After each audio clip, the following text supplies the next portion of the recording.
अपठित लघु अनुच्छेदों की श्रृंखला में यह 11वां अनुच्छेद है। मुखे रोटिकाखण्डं गृहीत्वा एकः काकः वृक्षे उपविष्टः आसीत्। मुखे मुख में रोटिकाखण्डं रोटी के टुकड़े को गृहीत्वा ले करके एकः काकः एक कौवा वृक्षे उपविष्टः आसीत् वृक्ष में बैठा हुआ था। मुख में रोटी के टुकड़े को लेकर के एक कौवा वृक्ष में बैठा हुआ था।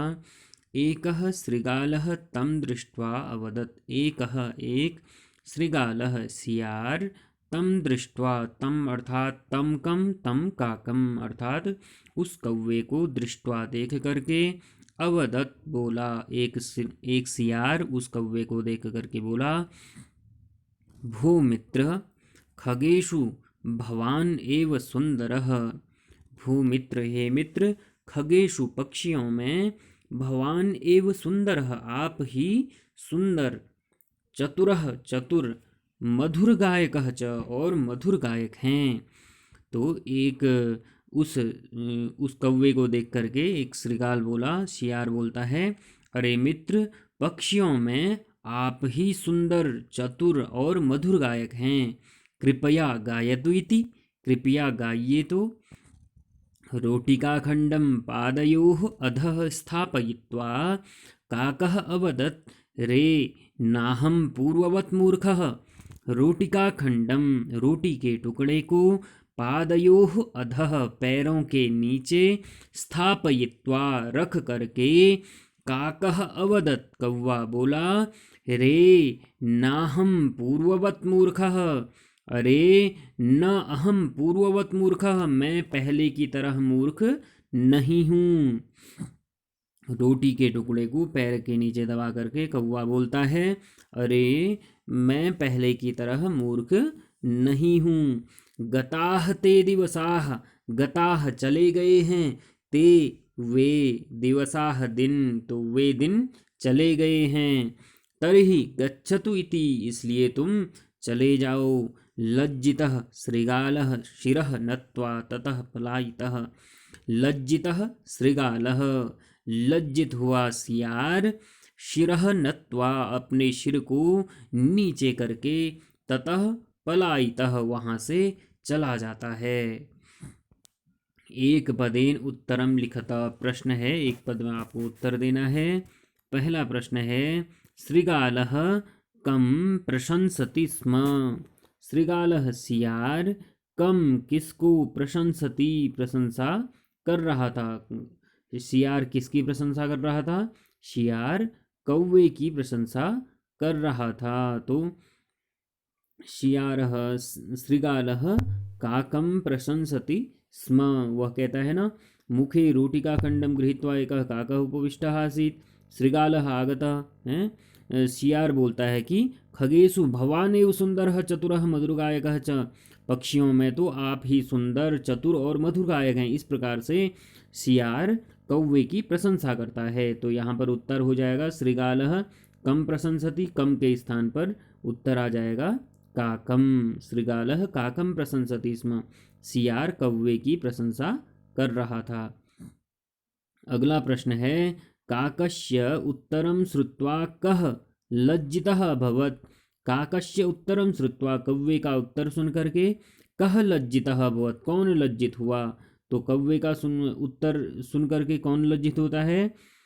जब कौवे से जो सियार है वह कहता है कि आप सुंदर हैं इत्यादि कहता है, और आप एक गाना तो गाइए कहता है, कृपया गायतु इति, कृपया गाना तो गाइए। तो कौवा क्या चालाकी दिखाता है, रोटिकाखण्डं पादयोः अधः स्थापयित्वा उदवत्, तो वह अपने जो रोटी का टुकड़ा है उसको अपने पैरों के नीचे दबा लेता है और कहता है कि न हम पूर्ववत मूर्खा, मैं पहले की तरह मूर्ख नहीं हूँ, वो दिन चले गए हैं इसलिए तुम चले जाओ। इस प्रकार से कहने पर वो जो सियार था वह लज्जित होकर के वहाँ से सिर नीचा करके चला जाता है। तो यहाँ पर काकस्य उत्तरम श्रुत्वा कः लज्जितः अभवत्, को तो कौवे के उत्तर को सुनकर के कौन लज्जित होता है? शृगालः सियार लज्जित हो जाता है। काकस्य मुखे किम आसीत्, कौवे के मुख में क्या था? तो कौवे के मुख में क्या था? रोटिका खंडम। तो जब सियार उसकी प्रशंसा करता है, कौवे की प्रशंसा करता है, तम दृष्टवा बोलता है कि तुम पक्षियों में अत्यंत सुंदर, चतुर और मधुर गायक हो, कृपया गायतु इति। तो रोटिका खंडम पादयोः अधः स्थापयित्वा काकः अभवत्। तो कौवे के हाथ में क्या था? रोटी का टुकड़ा था, रोटी का टुकड़ा था उसके पास। तो वह उस रोटी के टुकड़े को अपने पादयोः अधः स्थापयित्वा, पैरों के नीचे दबा करके बोलता है। तो यहाँ पर प्रश्न है कि काकस्य मुखे किम आसीत? काकस्य मुखे रोटिका खंडम आसीत। रोटिका खंडम इसका उत्तर हो जाएगा। अगला प्रश्न है, काकः कुत्र उपविष्टः आसीत? काकः कुत्र उपविष्टः आसीत? कौवा कहाँ बैठा हुआ था?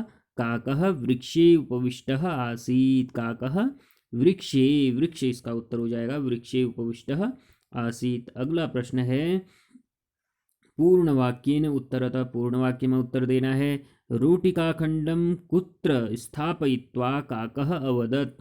रोटिका खंडम, रोटी के टुकड़े को, कुत्र स्थापयित्वा, कहाँ रख करके, काकः अवदत्, कौवा बोला। तो यहाँ पर प्रश्न इसका उत्तर देना है, कुत्र स्थापयित्वा, कहाँ पर स्थापित करके, कहाँ पर रख करके कौवा बोलता है। तो रोटिका खंडम पादयोः अधः स्थापयित्वा काकः अवदत्। तो पादयोः अधः, यह इसका उत्तर हो जाएगा, रोटिका खंडम पादयोः अधः स्थापयित्वा काकः अवदत्। अगला प्रश्न है अब निर्देशानुसारम उत्तरतः। इसमें पहला प्रश्न है, गताः ते दिवसाः इति काकः कम अकथयत्? जब गताः ते दिवसाः इति काकः कम अवदत्? गताः दिवसाः, वह दिन चले गए हैं, ते दिवसाः गताः, वे दिन चले गए हैं, ऐसा कौवे को काकः कम अवदत्, कौवा किसे कहता है? तो कौवा किसे कहता है? श्रृगालम वदति।